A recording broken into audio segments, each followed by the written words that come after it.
All right, so this time we're going to be rationalizing the denominator still, but you'll notice we have two terms in the denominator. Uh, you actually can't just multiply top and bottom by the square root of 2. It will not, it won't help you that much. So, I mean, you'll still end up with, square root, 3 square root of 2 here, and it'll just keep cycling like that. It'll backfire. What we're going to do is we're going to use a trick, and this is the one that you really need to learn. All right, we're going to be using this later. Is we're going to be multiplying by the conjugate. All right, the conjugate of something, it's not quite the opposite, but it's pretty close. It's a lot like the opposite. Let's say you had a plus b. Well, the conjugate of this would be a minus b. All right, you're just changing that middle sign. Now, square root of 8, if you want to go ahead and simplify that, you could, 2 root 2, but it's not going to make a difference. You want to make sure that, to check and see if there's anything that you can simplify all the terms by immediately, but you can't. So we're going to multiply by the conjugate of 3 minus root 2. All right? So we'll multiply top and bottom by the conjugate of this, so that's going to be 3 plus the square root of 2. Top and bottom. All right?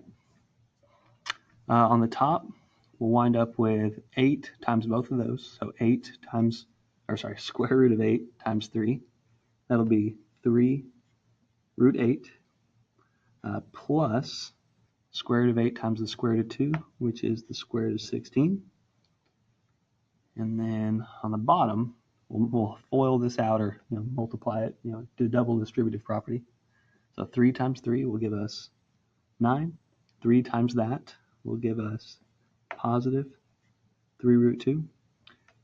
Negative root 2 times 3 will give us a minus 3 root 2. And then the last one will be negative root 2 times positive root 2. So that'll be negative square root of 4. All right? Now the reason we multiply by the conjugate is so that this will happen right here. We'll wind up with a positive and a negative of it, so those two will cancel. On the top, we've got 3 root 8 plus 4. And on the bottom, we've got 9 and a negative 2 here. So 9 minus 2 will be 7. All right, the last thing you could do is you could simplify the square root of 8. Square root of 8 is, square root of 2 and square root of 4. So this will be 3 times, this is a 2 root 2 plus 4 over 7, and then this would just be a 6 root 2. So exact same thing, you'd have 6 root 2 plus 4 over 7. Now the important part is that the denominator turned into a rational number. That's what we were going for. All right. One more example.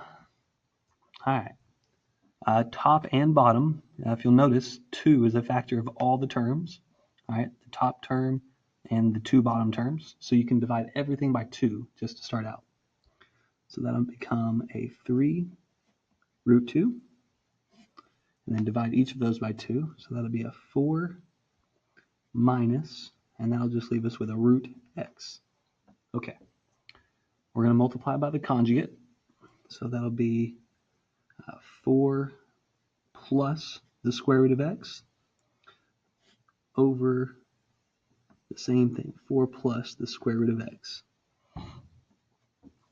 On the top, you just wind up, you'll multiply the terms. So 3 root 2 times 4 will give us 12 root 2.